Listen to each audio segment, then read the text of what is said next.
जय श्री ओम नमः सिद्धेभ्यः।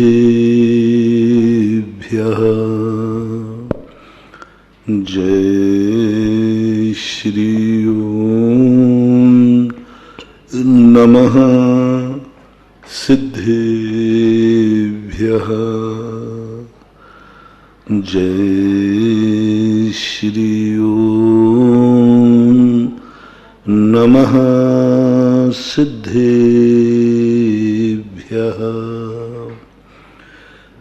सर्वमंगल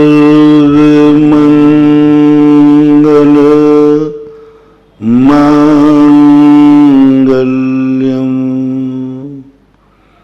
सर्वकल्याणकारिकम् प्रधानं सर्वधर्माणां जैनं जयतु शासनं। जैनं जयतु शासनं। पंच परमेष्टि भगवान की जय हो। आचार्य श्री गुरुवर कुंद कुंद महाराज की जय हो। आचार्य श्री गुरुवर विद्यासागर महाराज की जय हो। परम उपकारी निर्यापक श्रवण मुनि पुंगा श्री सुधासागर जी महाराज की जय। आचार्य संघ की जय। अपन उन रास्तों पर चल रहे हैं जो हमने खुद ने बनाए हैं। हम उन रास्तों पर चल रहे हैं जिस पर हमें खुद चलना है।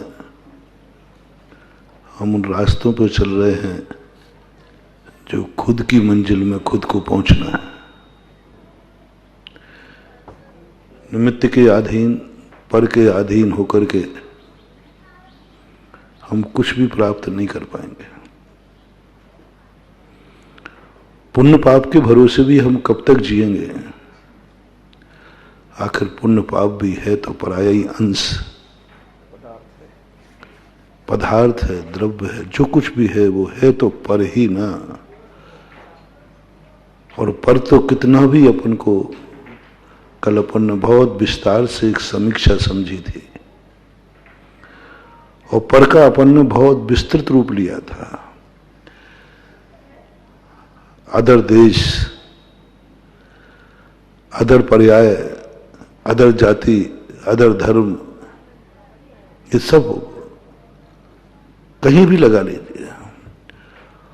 पर को समझे और पर के भरोसे जो कुछ भी तुम्हें सुख की कामना हो रही है उस पर ज्यादा विश्वास मत करना। वो किसी भी दिन धोखा दे सकता है। पर कभी अपना नहीं हुआ, विदेशी कभी तुम्हारा नहीं होगा, कितना भी तुमसे कुछ भी कर लेगा। और मैंने बड़े बड़े राजा महाराजाओं को उदाहरण, चंद्रगुप्त, सम्राट अशोक, जितने भी लोग हुए, इन सब का ध्यान रखना।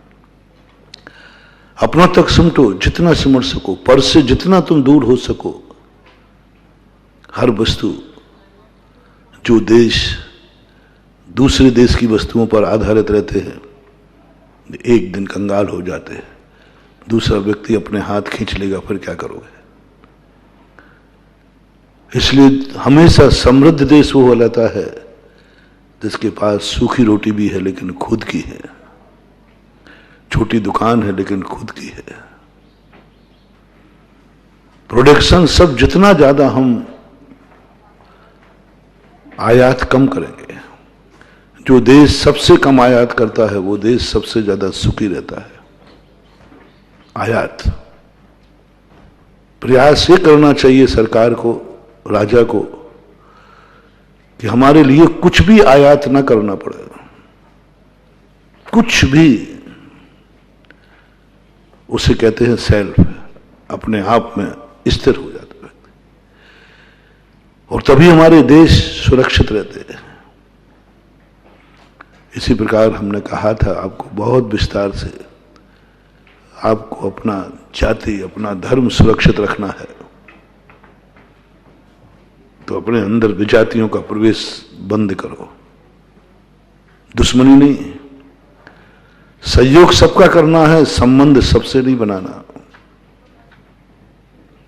विधर्मियों का भी सहयोग करो, विधर्मियों के प्रति द्वेष भाव मत रखो, लेकिन विधर्मियों से संबंध मत बनाओ। कल जो एक ऐसी विशद व्याख्या सारे जगत को दी, कल अच्छे अच्छे लोगों के दिल हिल गए। कितने बच्चे बच्चियों ने नियम ले लिए कि महाराज ने कितना बड़ा सत्य कह दिया। कल नाम भी आए कि महाराज हमने अकल प्रवचन से हमारा हृदय हिल गया, और ऐसा हिला कि कुछ पूछो मत। हमारी जिंदगी में अब कभी विजाति नहीं आ पाएगा, हमारी जिंदगी में कभी विधर्मी नहीं आ पाएगा, क्योंकि हम में इतनी ताकत नहीं है चेलना जैसी कि विधर्मी को साधर्मी बना लें। हम खुद टूट जाएंगे, हमारा खुद धर्म टूट जाएगा, हम में इतनी सहनशीलता नहीं है। इसलिए आप लोगों से मेरा कहना है, धीरे धीरे करके आप अपने परिवार में भी आइए। परिवार में आप कब तक भरोसे रहेंगे मम्मी पापा के? सूक्ष्मता की तरफ आ रहे हैं, स्थूल से सूक्ष्मता की तरफ आ रहे हैं। कब तक तुम रहोगे मां बाप के अधीन? मां बाप के पुण्य का कब तक खाओगे? मां बाप तुम्हें कब तक संभालेंगे? उनके भरोसे भी नहीं रहना, मां बाप के भरोसे भी मत रहना, उनका भी कोई भरोसा नहीं। पता नहीं कब किस मोड़ पर कहां किस अवस्था में तुम्हें छोड़ के चले जाएं। धोखा नहीं देंगे लेकिन मर तो सकते हैं। ठीक है, धोखा नहीं देंगे लेकिन मर तो सकते हैं। हो सकता है तुम्हारे गर्भ में आते ही मर जाएं। कितने मर गए लोग, कितने मर गए लोग जन्म दे करके, कितने मर गए तुम्हें चला करके, कितने मर गए तुम्हें जवान करके। आखिर तुम कब तक बैसाखी पे चलते रहोगे? सावधान, अपनी उपादान शक्ति को पहचानो, उसको जागृत करो, डेवलप करो। ये मत सोचो कि हमारे लिए तो पर का बहुत सहारा है। नहीं, ठीक है, पर तुम्हें धोखा नहीं देगा, लेकिन प्रकृति धोखा दिला देगी। और तुम अपनी कठिनाइयों से जूझने का से डरो मत, कठिनाइयां आने दो, आएंगे। मां बाप की कमाई के 56 भोग खाना और अपनी कमाई की सूखी रोटी खाना भी श्रेष्ठ है। इसलिए हमारे यहां हर बालक को एक उपदेश दिया जाता है, ऋषभदेव का उल्लेख उपदेश, कि मैं मां बाप के अधीन भी नहीं रहूंगा। और मां बाप भी सोचते हैं कि मेरी गोदी में कब तक रहेगा ये, थोड़ा बड़ा होते उसको चलाने का प्रयास करते, हाथ लगा लेते हैं, चल बेटा, दूर छोड़ देते, आजा। मां को सबसे बड़ी खुशी होती है जब बालक स्वयं के पैरों से चलने लग जाता है, स्वयं के पैरों से चलने लग जाता है, स्वयं अपने आप में वस्तु को समझने लग जाता है, अपनी इच्छा से खाने लग जाता है। कितनी खुशी होती है उस दिन बच्चे को, जिस दिन बच्चा स्वयं की गंदगी स्वयं साफ करने लग जाता है। वो बच्चे से क्या खुश रहना, जो अपने जन्म लेने के बाद इतना कितने भी बड़ा हो जाए, मां बाप कोई धोखा नहीं दे रहे, वो तो तैयार हैं तुम्हारी गंदगी साफ करने को। यदि किसी बच्चे की परवरिश, सारी उसकी की दैनिक क्रियाएं जिंदगी भर मां बाप को करना पड़े, तो मां बाप खुश होंगे कि दुखी होंगे? बहुत दुखी होंगे। क्या ये जिंदगी? कोई उनको ग्लानि नहीं है, उनको कोई भान, लेकिन सुख नहीं है। इनकी गंदगी में साफ करो, खाने की सुध नहीं, बाहर जाने की सुध नहीं, फ्रेश होने की सुध नहीं, कुछ भी सुध ही नहीं। माँ बाप तो हैं नहीं, कोई दुनिया का माँ बाप ऐसा नहीं है।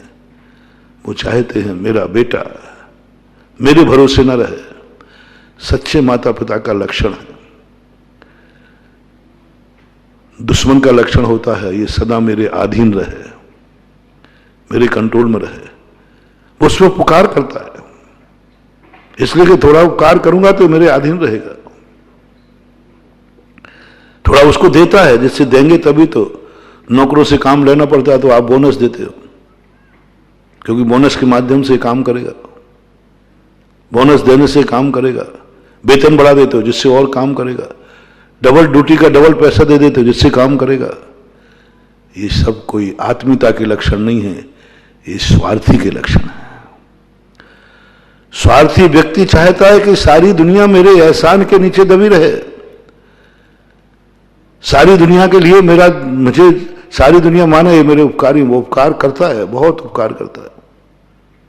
इसलिए नहीं कि तुम्हारा उपकार हो जाए, इसलिए कि तुम मेरे एहसान से दबे रहो, इसलिए कि तुम मेरा उपकार मानते रहो।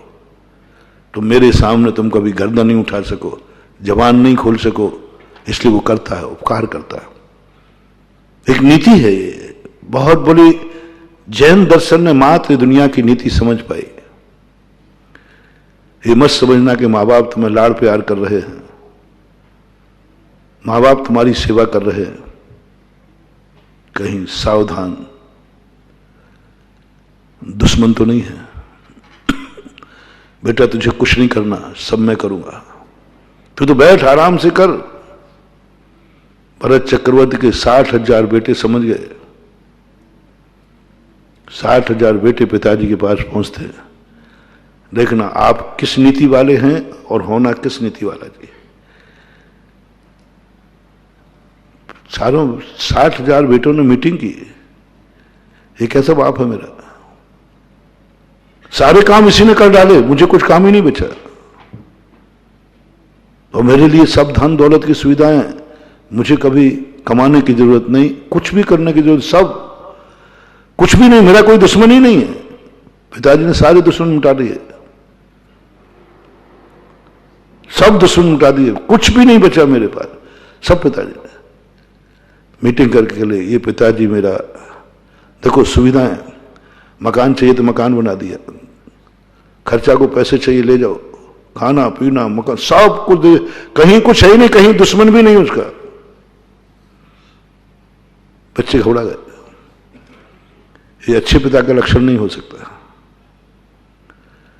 पिताजी की दृष्टि में हम लोग सब निकम्बे हैं, पुण्यहीन हैं, किस्मत के कमजोर हैं। तभी तो पिताजी ने हमारे लिए सब कुछ कर दिया।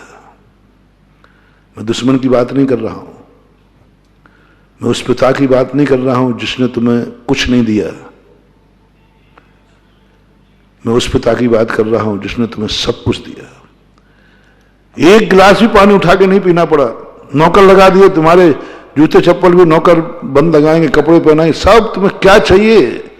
एक व्यक्ति को जिंदगी में जितने सुख चाहिए उस पिता ने दे दिए। जैसे जैसे पिता सुख देता गया, जैसे जैसे बेटों के लिए सुविधाएं देता गया, अच्छे बेटे दुखी होते गए, अच्छे बेटे दुखी होते गए, और इतने दुखी हो गए, इतने दुखी हो गए कि एक दिन तड़प उठे। आजकल के बेटों को देखो, पिता यदि तुम्हें कुछ नहीं देता है तो तुम दुखी हो जाते हो, यदि पिता तुम्हें संपत्ति सारी वसीयत देखे तुम खुश हो जाते हो। यही तुम्हारे विनाश का समय है। मैंने बहुत पहले कहा था, जिस दिन बड़े तुम पे कृपा करने लग जाएं, बड़े तुम्हारा सहयोग करने लग जाएं, समझ लेना तुम्हारे बुरे दिन आने वाले हैं। तुम बहुत बुरे आदमी हो, पुण्यहीन हो। उदाहरण ध्यान होगा, स्कूल में 10 नंबर गुरु कृपांक के मिलते हैं। अच्छे विद्यार्थी को, कमजोर को? 10 नंबर होते ना, ग्रेस बोलते, grace, by grace. 10 number grace के।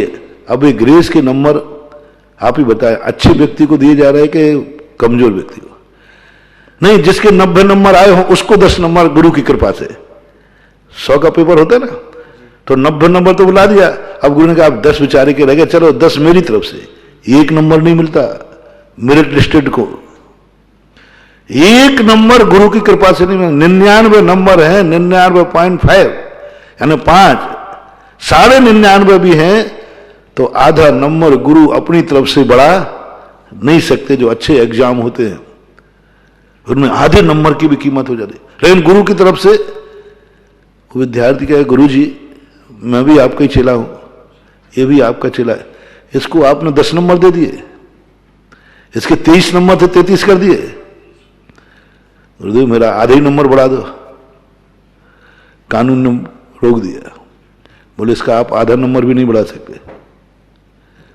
बड़ा गजब का कानून है, इसके ऊपर थोड़ा चिंतन करना, विचार करना, पूरा जैन दर्शन स्पष्ट हो जाता है। जैन दर्शन स्पष्ट, साढ़े 99 लेने वाले को गुरु आधा नंबर नहीं दे रहे, कानून नहीं है, दे नहीं सकते। आधा नंबर है तो आधे लिखिए, 0.99 भी है तो 0.1 भी नहीं बढ़ा सकते। क्यों? क्योंकि ये समर्थ व्यक्ति है, ये अच्छा व्यक्ति है। अच्छे विद्यार्थी को कोई नंबर नहीं, पढ़ने वाले को कोई नंबर नहीं। जो सारे 99 नंबर लाया उसको एक आधा नंबर भी देने के लिए कोई सुविधा नहीं। कितना बुरा लगता है, बेकार लगता है, ये तो ठीक नहीं है। और जो फेल हो रहा है 23 नंबर, उसको 10 नंबर बढ़ा दिए। नीति समझना, गुरु की कृपा, बड़ों का सहयोग तुम्हारी औकात दिखा रहा है। इसलिए मैंने बहुत दिन पहले कहा था, कभी बड़ों का सहयोग मत लेना, लेना ही है तो छोटे का ले लेना, बड़ों का सहारा मत लेना। बड़ों के सहारा लेने का अर्थ है कि तुम्हारी बहुत बड़ी बेइज्जती हो जाएगी। ज्ञानी व्यक्ति तुरंत समझ लेगा कि अपाहिज है, कमजोर है, मूर्ख है, क्योंकि बड़ों के सहारे पे चल रहा है। छोटे के सहारे लोगे, तुम्हारे तरफ सारे तरफ छोटे पुण्यहीन घूमेंगे, तुम्हारी इज्जत बढ़ेगी, लगता बड़ा आदमी दिख रहा है, तभी तो पुण्यहीन इसके पीछे।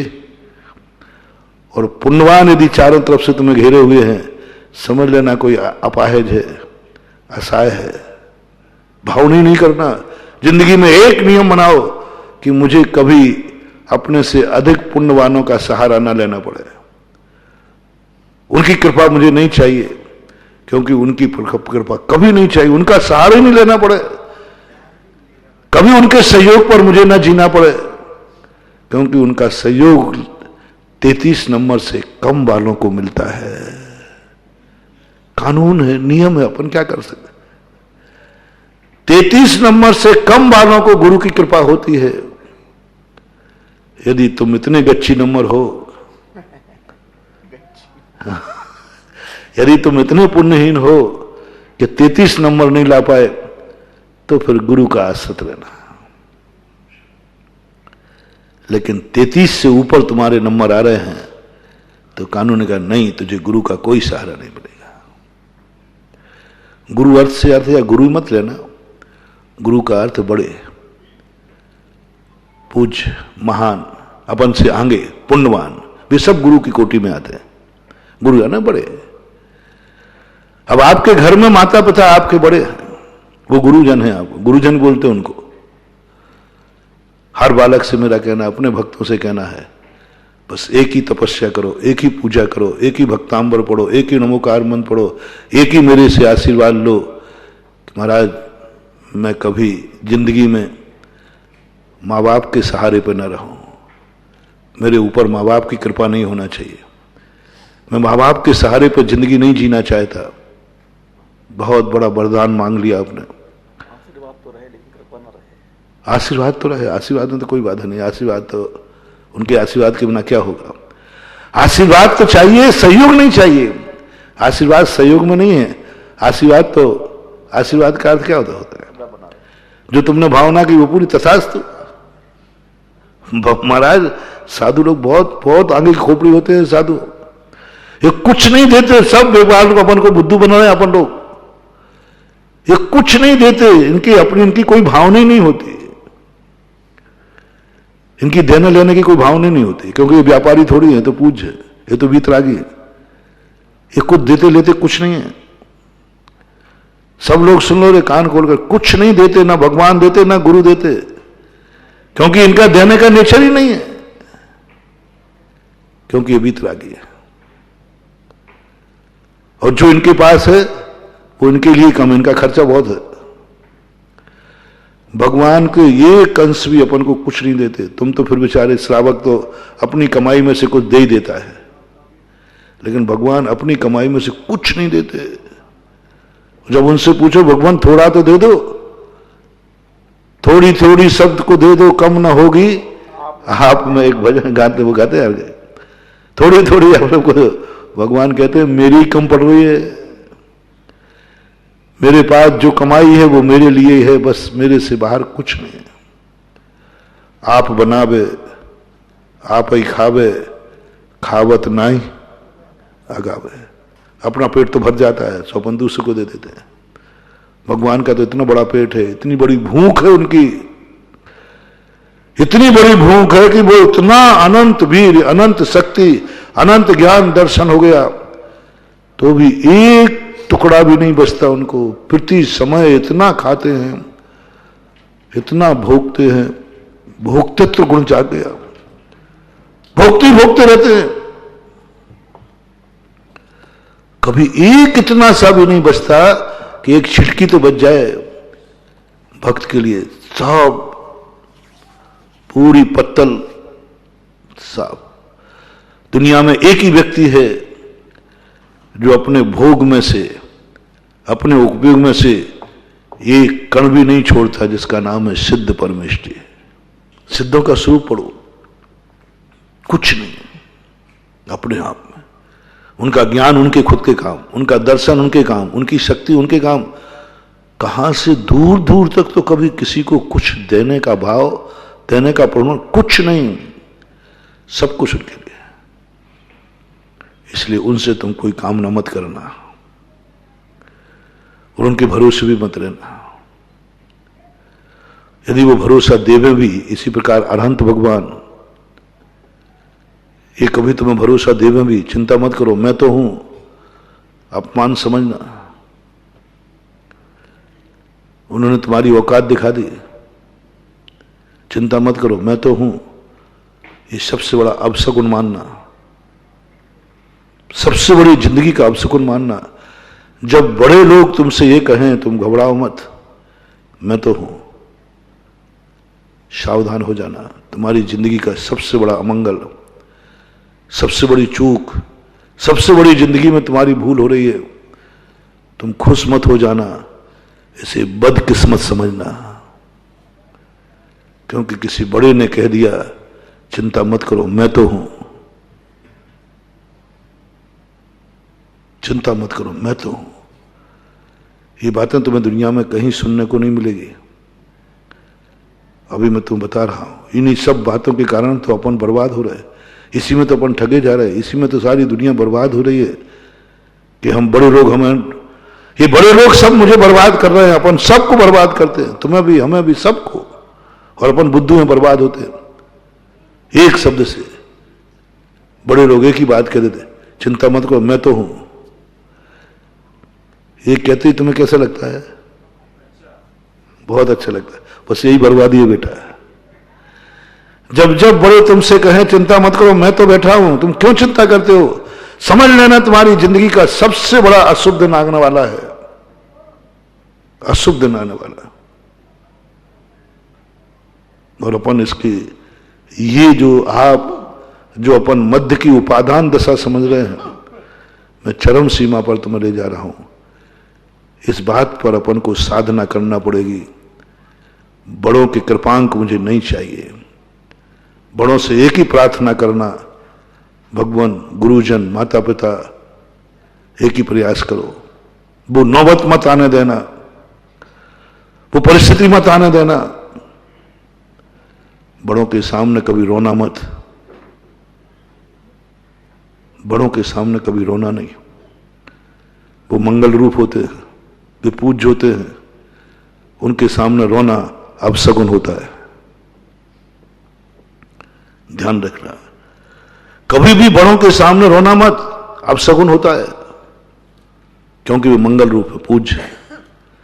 बड़ों के सामने कभी दुखी होकर मत जाना, क्योंकि वे तुरंत तुम्हारे रूमाल से आंसू पहुंच देंगे उनका नेचर है, वे दुखी नहीं देख सकते। बड़ों का नेचर होता है वो किसी को दुखी नहीं देख सकते। तुरंत अपना रूमाल निकालेंगे, तुम्हारा आंसू पहुंच देंगे। महानुभाव, मत करना ये गलती, बड़ों के रूमाल से अपना आंसू मत पुछवाना। बड़ों का रूमाल अपने आंसुओं से गंदा मत करना। हो सके तो अपने रूमाल से बड़ों के आंसू पहुंच देना, वो प्रसाद होगा। बड़ों के आंसू यदि हमारे रूमाल में आते हैं तो प्रसाद है, और हमारे आंसू बड़ों के रूमाल में जाते हैं तो दुर्भाग्य है। और बड़े बहुत करुणावान होते, बहुत दयालु, वो देख ही नहीं सकेंगे। हमारी आंख का एक आंसू टपकेगा, वे तुरंत आंसू पहुंच देंगे, तुरंत अपना रूमाल निकालेंगे और अपने आंसू पहुंच देंगे। बहुत करुणावान, बहुत दयालु होते। जितने अपने बड़े हैं, अपने बड़ों पर विश्वास करो। बड़ों का नेचर बता दूंगा तुम्हें, अच्छे बड़ों का, दही बड़ों का नहीं। जो बड़े हैं, हमने तो बड़ों में भगवान को भी ले रहे हैं। भगवान बुरे थोड़ी होते, गुरु को भी ले रहे हैं, माता पिता को ले रहे हैं। सब इनका एक नेचर है, ये दूसरे को दुखी नहीं देख पाते, बड़े दयालु होते हैं। अपना सब कुछ लुटा देते उसके लिए, सब कुछ लुटा देते हैं। सब जिंदगी भर की कमाई देने के लिए भी तैयार हो जाएंगे, चाहे भले नहीं दे पाए लेकिन दे देंगे। ये बड़ों का नेचर है। इसलिए बड़ों से डरना, दुश्मन से नहीं डरना इतना, क्योंकि दुश्मन तो हमें कुछ देता ही नहीं है, देगा ही नहीं। मारपीट करें तो भी नहीं देगा। लेकिन बड़े तो हमारे लिए देने के लिए ही उत्पन्न हुए हैं।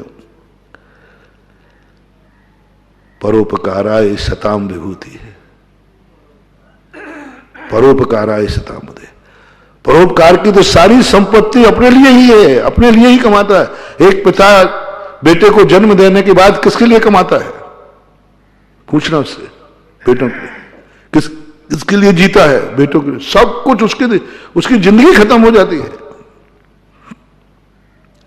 बेटे के जन्म के बाद बेटा व्यक्ति जो कुछ भी कल्पना करता है, जो भी विचार करता है, सब बेटे के लिमिट से करता है, उसी के संबंध में सोचेगा।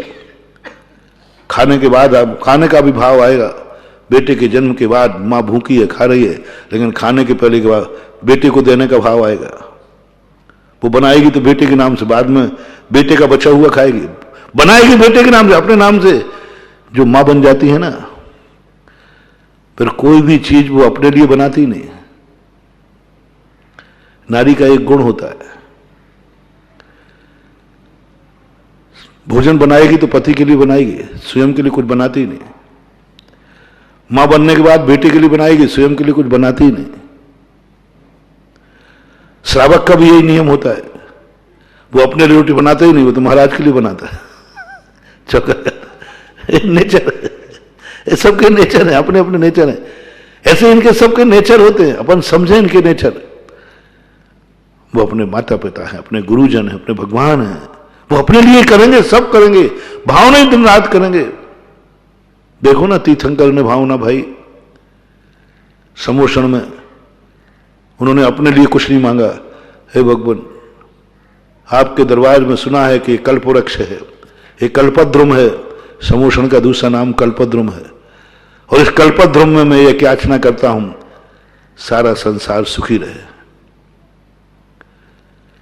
अपने सुख के लिए भगवान के पास तीर्थंकर, जब तीर्थंकर प्रकृति बनती तब याचना कर रहे हैं। देखो तो उनके कितने दयालु हैं।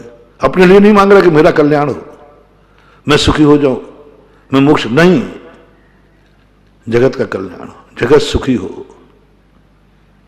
जब मैंने तीर्थंकरों का नेचर देखा, ये अपने सुख के लिए सब कुछ भगवान से फरियाद कर रहे हैं, फरियाद।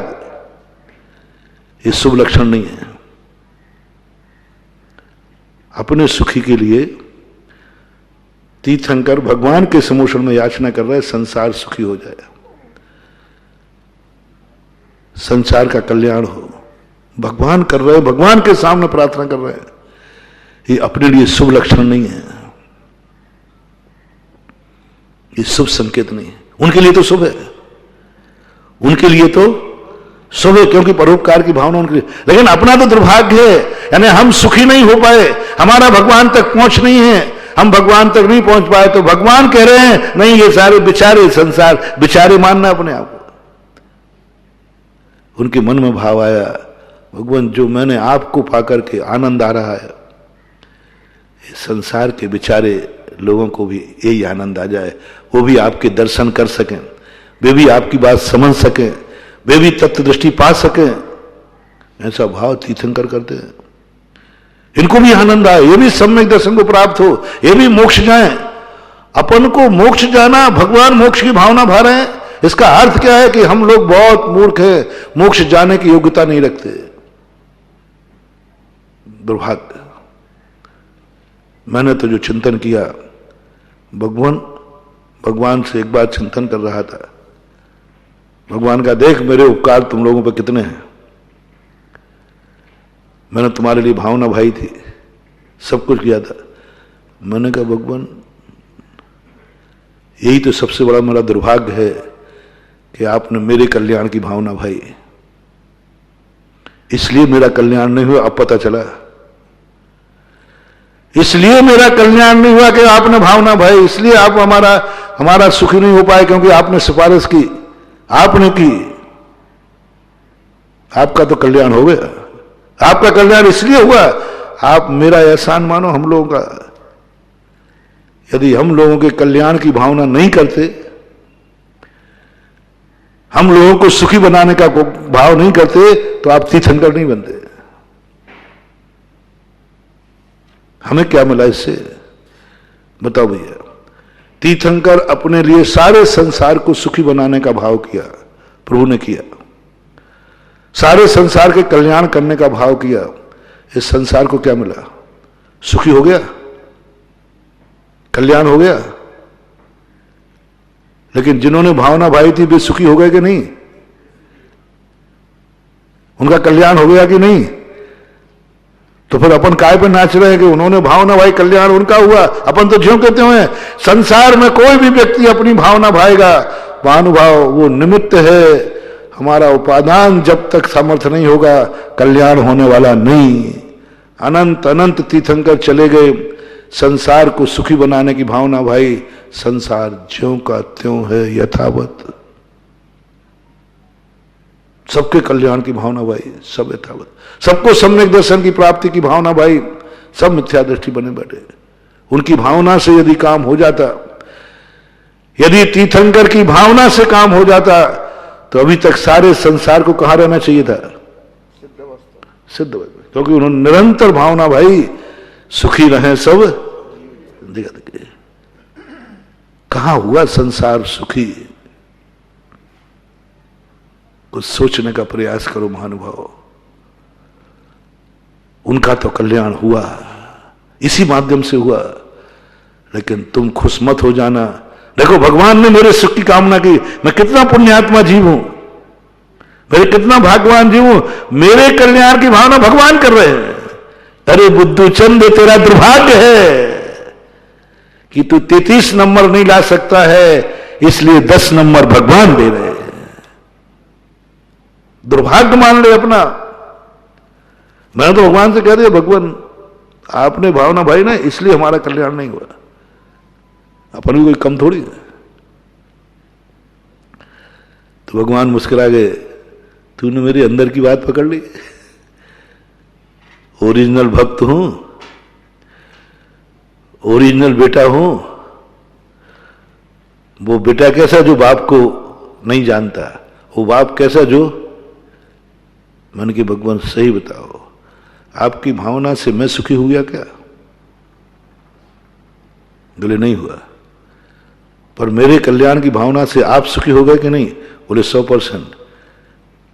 तो फिर कौन किसका एहसानबद्ध है? किसने किसको किया? आपका कल्याण हुआ। मेरे तो दुर्भाग्य, आपने तो भले समोशन में मेरी मजाक उड़वा दी, सारे दुनिया के सामने दुनिया की मजाक उड़ा दी कि दुनिया असमर्थ है, पापहीन है, पुण्यहीन है, ये आपके दरवाजे तक नहीं आ सकती है। तभी तो आपने भावना भाई। भावना किसके लिए भाई जाती है? समर्थ के लिए, असमर्थ के लिए। ये व्यक्ति सुखी हो जाए। क्यों? ये क्या बता रहा है? वो दुखी है, तभी तो भावना भर है। सुखी व्यक्ति को कोई नहीं कहते सुखी हो जाए। अपन कभी नहीं कहते सिद्ध भगवान सुखी हो जाए। क्या कहे, वो तो सुखी। दिखा दिया भगवान ने हमारे सारे संसार की औकात कि सब पुण्यहीन हैं, सब दुर्भाग्य हैं, सब मिथ्या दृष्टि हैं। ये सबूत बता रहा है कि भगवान कह रहे हैं कि सबको सम्यक दर्शन हो जाए, ऐसी मेरी भावना है। आपने कोई मेरी इज्जत नहीं बनाई इस संसार की, आपने तो सबके सामने हमारे ऊपर कृपा करके, सबके सामने हमारे ऊपर कृपा करके हमारी औकात दुनिया के सामने ला दी कि ये मेरे भरोसे जी रहा है। मुझे इसके सुखी होने की भावना कर रहे हैं, मुझे इसको सुखी करने की भावना भाना पड़ रही है, इसे कल्याण की भावना भाना पड़ रही है, ये मोक्ष चला जाए सब हम ये भावना भाना पड़ रही है। ये शुभ लक्षण नहीं है। मेरा सोच है, बड़े लोग जब भी अपने संबंध में सोचेंगे दो तरफ से हानि है। पहली सोच, हमारी कमजोरी महसूस होती है, हमारे लिए स्पष्ट रूप से हम असमर्थ हैं, 33 नंबर के अंदर हैं स्पष्ट रूप से। और दूसरी हानि होती है कि इतने बड़े महान आत्मा को, जिन्हें परमात्मा का ध्यान करना चाहिए, आत्मा का ध्यान करना चाहिए, और उन्होंने मेरा ध्यान किया। मैं परमात्मा तो नहीं बन सका, लेकिन परमात्मा, बोलो बड़े आदमी यदि छोटों को समय देंगे तो उनको क्या मिलेगा? बर्बादी है उनकी। वो अपने लिए समय देंगे, अपने लिए चिंतन करेंगे। इसलिए गुरु और साधुओं के बड़ों के सामने ज्यादा रोया मत करो। एक तो अवसगुन है, जब भी बड़ों आदमी के जाओ आंसू पहुंच के जाना। बड़ा आदमी जब छोटों के लिए कृपा करता है तो उसकी ताकत देखना कितनी बढ़ जाती है। और अपनी बात अलग है, उनकी देख रहा हूं। जिस दिन से मुनि दीक्षा ली थी उस दिन से तीर्थंकर ने कभी स्नान नहीं किया, कभी नहान नहीं करते तीर्थंकर। दीक्षा के लेने तक जीवन भर अनंत अनंत काल तक सिद्धि के बनवानों ने कभी स्नान नहीं करते। अनंत भगवान को कोई छू नहीं सकता जब वो जीवित रहते हैं। क्या महानुभाव, जिन्होंने नियम तोड़ दिया। कितना राग, अभिषेक की क्रिया इतनी जिनवाणी की रागान्वित है, इतना राग हो गया उनको कि अपने जिंदगी का नियम तोड़ दिया। जिंदगी भर का नियम था हम स्नान नहीं करेंगे, लेकिन अभिषेक के समय तुम्हारे लिए स्नान करवा लिया। अपन गिड़गड़ाए, आप लोग गिड़गड़ाए, महाराज भगवान आपके गंधोदक के बिना मेरा कार्य नहीं चलेगा। आप देखो मेरी दशा, उद्भूत भीषण जलोधर भार बुगना सोच्यम दशा मुपगता सुत जीविता सा। भगवान मैं मरनासन हूं, मैं मर रहा हूं, मेरे में ताकत नहीं है कि मैं अपनी बीमारियों से जूझ सकूं, मैं अपनी परेशानियों से जूझ करूं। भगवान एक औषधि बताई है गुरुदेव ने, एक औषधि बताई जिनवाणी माने कि भगवान के अभिषेक का जल मिल जाए तो तेरी परेशानी दूर हो सकती है, सोचनी दशा बदल सकती है, सोचनी दशा बदल जाए। ये दीद चाहिए हमें, गंधोदक चाहिए। गंधोदक से हमारे तदपाद पंकज रजो में दिग्ध देहा मृत्या भवंति मकरध्वज तुल्य रूपा। आपके चरणों की रस से मेरा काम हो सकता है प्रभु। भगवान दुविधा में खड़ा, मेरा तो त्याग है नहाने का, लेकिन अपन इतने रोए, इतने गिड़गड़ाए। 700 कोड़ियों का सवाल है, प्रभु ये 700 कोड़ी मर जाएंगे तो मैं क्या करूं? मेरा नियम है स्नान नहीं करूंगा, मैं न करवाऊंगा। भगवान देखो कैसे करुणावान है। भगवान पिघल गए, भगवान पिघल गए। जो जिंदगी में जीते जी नहीं किया, वो मूर्ति के रूप में आकर स्नान करवा लिया। किसके खातिर? होते हैं करुणा वात्सल्य रंग झांकता है। विष्णु कुमार नियम लेके बैठे थे, चतुर्मास में हम नहीं उठेंगे, केवल ज्ञान प्राप्त करके उठेंगे। कोई साधारण मुनिराज नहीं थे, विष्णु कुमार महाराज तद्भव मोक्षगामी जीव चातुर्मास में बैठे थे। चुल्लक थोड़े से गिड़गड़ाए, महाराज थोड़ा देखो, 700 मुनियों की रक्षा का सवाल है, देखो 700 मुनियों की क्या दशा हो रही है, तो मैं क्या करूं, मेरा चतुर्मास चल रहा है, मैं ध्यान में बैठा हूं। बोले भगवान ओह, क्या इन सब चीजों पर विचार करो। चतुर्मास छोड़ दिया, ध्यान छोड़ दिया, केवल ज्ञान छोड़ दिया, पिघल गए विष्णु कुमार। मेरू हिल जाए, लेकिन विष्णु कुमार की आसन हिलने वाली यदि उपसर्ग करते तो भाग जाते, शायद उठ करके भाग जाते, कमठ आ जाता उपसर्ग करना तो भाग जाते, नहीं मानो।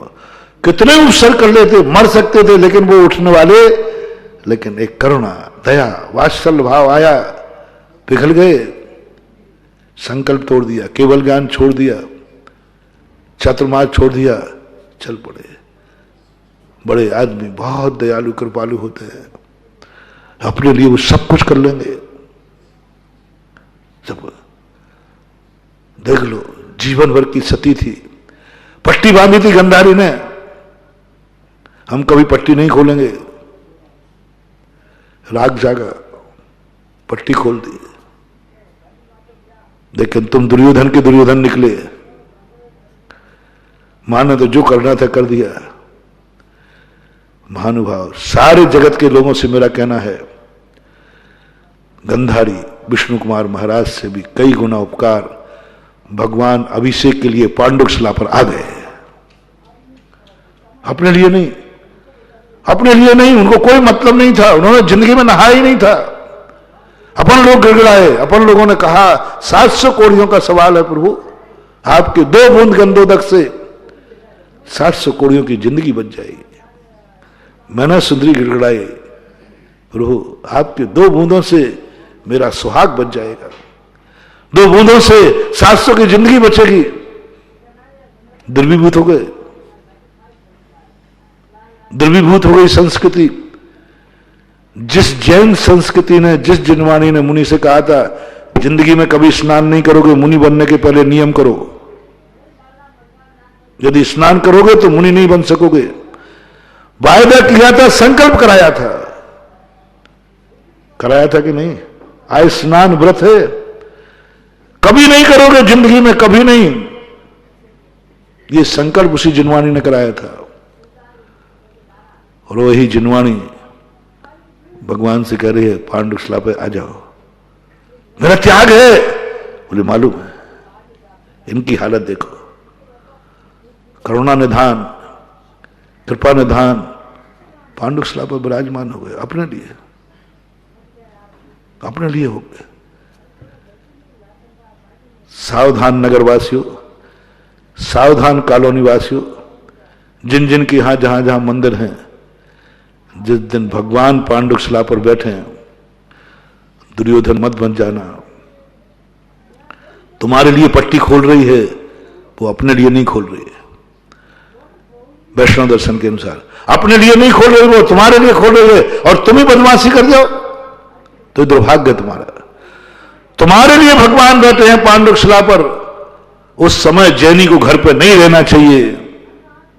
मेरे लिए भगवान बैठे और मैं वहां उपस्थित नहीं रहूं, मेरे लिए भगवान पांडुकशिला पे बैठे और मैं ही अभिषेक नहीं करूं, ये पाप, दूसरा पाप मत करना। पहला पाप तो होगा क्योंकि मजबूर है, गंधोदक चाहिए, बीमार है, लेकिन दूसरा पाप मत करना। भगवान ने इतना बड़ा संकल्प मेरे लिए तोड़ा, भगवान की जिनवाणी ने इतना बड़ा संकल्प भगवान से तोड़वा दिया कि सिद्धालय से भगवान को मंदिर में बुला दिया। अब दर्शन करने से मत चूकना। दर्शन, यदि कॉलोनी में मंदिर है, गांव में मंदिर है, तो महानुभाव लाख उपाय करना, लाख परेशानी उठाना। भगवान मेरे लिए आया है, मैं दर्शन के बिना पानी नहीं पीऊंगा।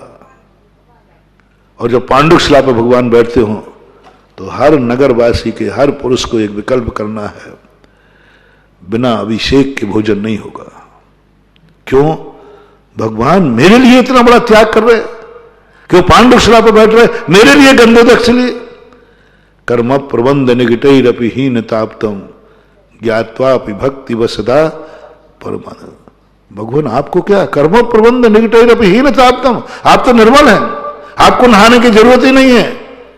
क्या पूज्य माननंद आचार्य महाराज ने कहा, हे भगवान ऐसा परोपकारी मैंने देखा नहीं, ऐसा परोपकारी मैंने कहीं देखा नहीं।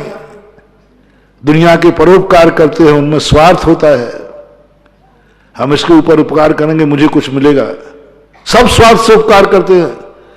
लेकिन आप ऐसे उपकारी, आपको इस गंधोदक से कोई लेना देना नहीं, आपके ऊपर कलश ढालें आपको कोई मतलब नहीं, आप तो निर्मल हैं, पवित्र हैं। लेकिन हम पापियों के लिए, हम संसारी व्यक्तियों के लिए तुम सीय कलमश गणोन्मथ नाय देव। हे भगवान मेरे मैल धोने के लिए, मेरे पाप धोने के लिए आप स्नान को तैयार हो गए, बस यहीं दब जाओ एहसान से, यहीं करने का भगवान आपका उपयोग करूंगा। इसलिए मैं बार बार सारे जगत में घूम घूम करके लोगों कह रहा हूं, और कुछ करो या ना करो अभिषेक मत छोड़ना, मत छोड़ना, और करो या नहीं करो देव दर्शन मत छोड़ना। क्यों? ये बहुत बड़ा पाप है, बहुत बड़ा पाप। क्योंकि तुम्हारे लिए भगवान आए हैं, और जिसके लिए तुम्हारे लिए आए वो तुम उपयोग नहीं कर रहे हो। जब जब पांडुक शिला, मेरा हर अपने भक्त से कहना है, संसार के हर भक्त से मेरा कहना है, जब भगवान के पांडुक शिला पर बैठे उस समय तुम मंदिर में उपस्थित रहना अभिषेक करने के लिए, जरूर रहना, जैसे बने तैसे रहना। बस एक बात, भगवान मेरे लिए इतना बड़ा त्याग कर सकते हैं, मेरे लिए अपना नियम तोड़ दिया, मेरे लिए गंधारी मां ने पट्टी तोड़ उठा दी, मेरे लिए विष्णु कुमार ने छत्रमार्ग छोड़ दिया, मेरे लिए भगवान ने इतना बड़ा त्याग किया, पांडुक शिला पर नहाने को तैयार हो गए। कभी मुनि को तुम नहा के दिखलाना ना, नहा के दिखलाना, महाराज नहा लीजिए, लोभ दे दिए, कुछ भी कर लीजिए, मेरू हिल सकता है, मुनि अपना व्रत नहीं तोड़ सकता। लेकिन एक भक्त के कारण से एहसान से दब जाओ रे, आ जाओ कलश लेकर के, माफ हो जाएगा तुम्हारा पाप कि भगवान मैंने आपका उपयोग कर लिया, मैंने गंधोदक ले लिया, मैंने गंधोदक बना लिया।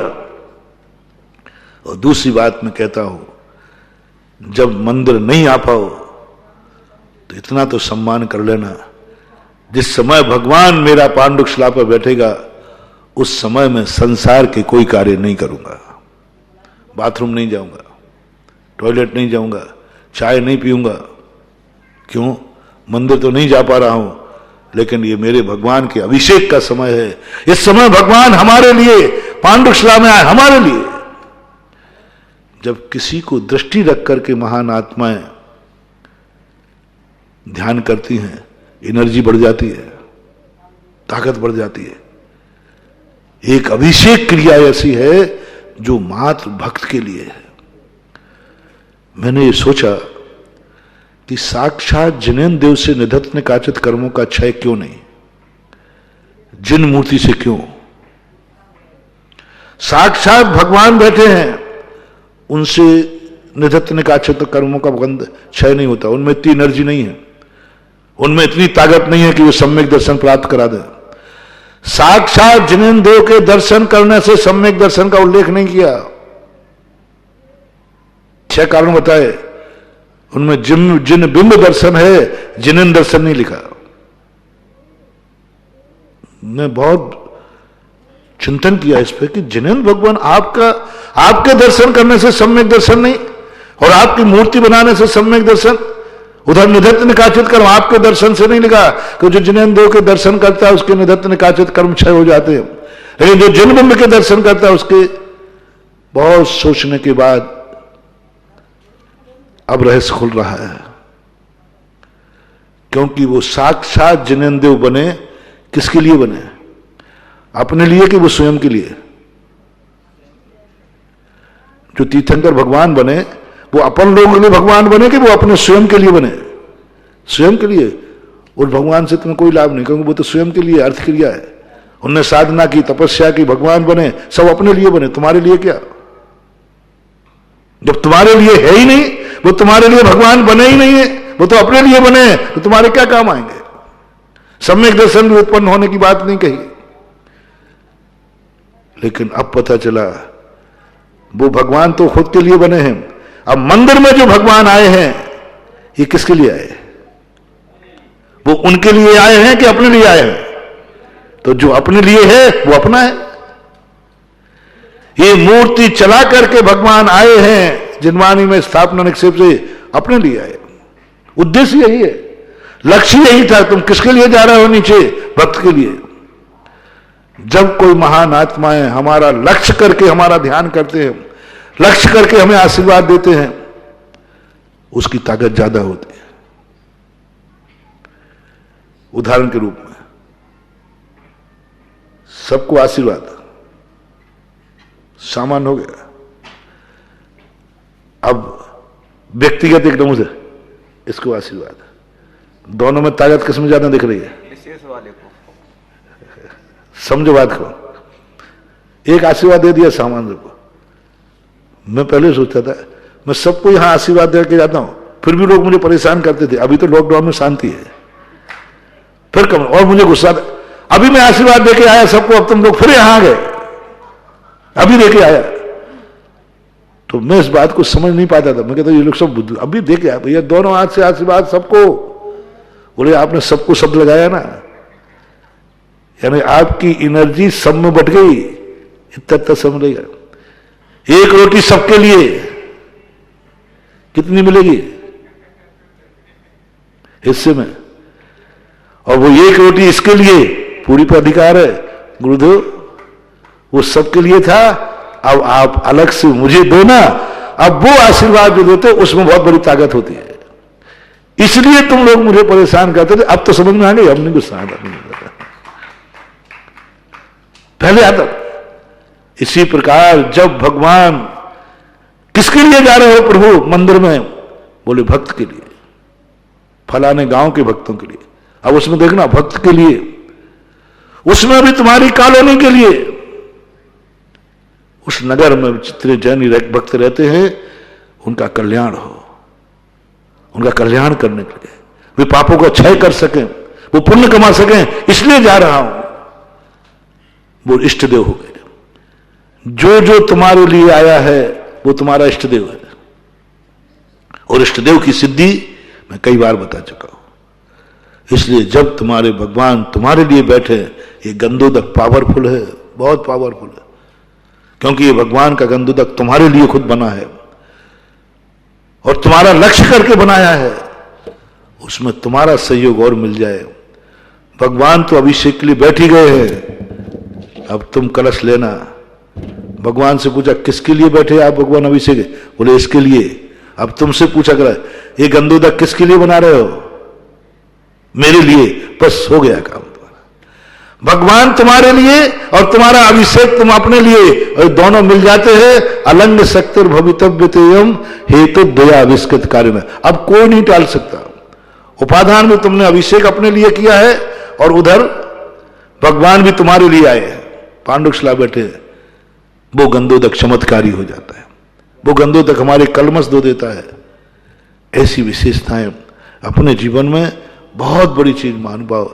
इसलिए बड़े आदमियों का मजबूरी की बात कही मैंने, एक और भगवान को यहां बुलाऊं और एक और अपन सिद्धालय जाए, दोनों अपने पास समर्थ हैं, तो क्या करना श्रेष्ठ है? अपन ऊपर चलेंगे, भगवान को नीचे उतारना। और बालक जैसे मूर्ख मत बन जाना कि बाहर बैठ गया, मम्मी आगे निकल गई, बेटा आ जा, नहीं वापस आ। बड़ा बदमाश होता है, बैठा रहता वापस आ, उसको मां को लौटा लेता पीछे और फिर तुरंत चल जाता है। जैसा क्यों किया? बोले मुझे ये दिखाना था कि तेरी बकत नहीं है, मेरी बकत है, तू मेरे दिल लौट के आएगी। ऐसी गलती तुम मत करना। यदि तुम्हारे में कुवत हो कि मैं भगवान यहां मत आओ, मैं ही वहां आ रहा हूं, तो सबसे पहले वो कार्य करना, भगवान मेरे में ताकत है, मैं आपके पास आऊंगा, श्रेष्ठ कार्य। जब आ ही नहीं सकते, विकलांग हो, सामर्थ्य नहीं है मेरे में, तो फिर कहना भगवान मैं आ ही नहीं सकता हूं, तो भगवान कहते मैं आ रहा हूं। ये मजबूरी का काम है। श्रेष्ठ काम ये है जो अपना मूल प्रसंग चल रहा है कि बड़े आदमियों का सहयोग, ये सम्मान की बात नहीं है, ये हमारे गर्व की बात नहीं है, ये हमारे दुर्भाग्य की बात है, दुर्भाग्य की बात है। बड़े आदमियों से हमें कुछ नहीं चाहिए। बड़े आदमियों को तो वो देना सीखो, उनसे लेना नहीं। देना सीखो, लेना नहीं। बड़ों से नहीं लेना, उनको देना है। जैन दर्शन में देख लो, मंदिर आते हैं आप लोग, देते ही देते हैं, यहां से कुछ लेके नहीं जाते। और जब तक तुम बड़ों को देते रहोगे तब तक तुम्हारे खजाने कभी खाली नहीं होंगे। और जिस दिन तुमने बड़ों से लेना शुरू किया, वो निर्माण कर दिया, निर्माण कर दिया कि तुमने यदि भगवान से, मंदिर से कुछ लेने का भाव किया, निर्माण कर दिया। ये रहस्य था जैनियों का, और जो रहस्य मैं आपको बता रहा था, और इस रहस्य के संबंध में आपको चेतना है, जागना है कि पुण्य और पाप की चर्चा अपन ने की थी, कल भी की थी, आज भी शुरुआत किया था, अभी बताऊंगा आगे। पुण्य के जो साधन हैं, जो अपने बड़े हैं, उनके लिए 60,000 पुत्रों की संख्या बताई थी मैंने। वे घबरा गए, बोले पिताजी ठीक नहीं कर रहे, मुझे कुछ करने ही नहीं देते, मुझे कुछ करने ही देते, सब उन्होंने कर लिया।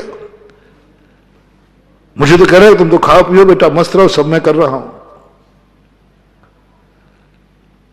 निकम्मे बेटों को ये बाप अच्छा लगता है। बाप ने मुझे मंगला बना दिया, गाड़ी ला दी, कमा दिया, सब कुछ कर दिया। हमारा पिता कितना मुझे चाहता, देखो सब कुछ मुझे करके गया, करके नहीं गया, तुझे ग्रेस देके गया है 10 नंबर कृपांक के, क्योंकि तू मकान नहीं बना पाता, बाप बना के चला गया। सुनो रे छोकरो, यदि बाप जब तुम्हें मकान में बना के जावे, तुम तुरंत समझना बाप मुझे चमाचा मार रहा है कि मेरा बेटा दुर्भागा है, वो अपनी जिंदगी मकान नहीं बना पाएगा, इसलिए मैं बना के दे रहा हूं। इसको अच्छा मत समझना, बहुत बड़ा बुरा है। और जो तुमसे ये कहे चिंता मत करना, मैं तो हूं, कभी बाप तुमसे कहे तुम किसी काम में गड़बड़ हो जाओ, बाप कहे बेटा चिंता मत कर, जब मैं तो जिंदा हूं, तू चिंता क्यों कर रहा है, समझ लेना तेरी औकात क्या है। ये शुभ शकुन मत मानना, ये अशुभ है। गुरु जब चेले से कहे चेला चिंता मत करना, मैं तो हूं, ये अशुभ है। अब सगुन है। सगुन क्या है? जब पिताजी ये कहे वे अब मुझे, मेरी इसको कोई जरूरत ही नहीं है।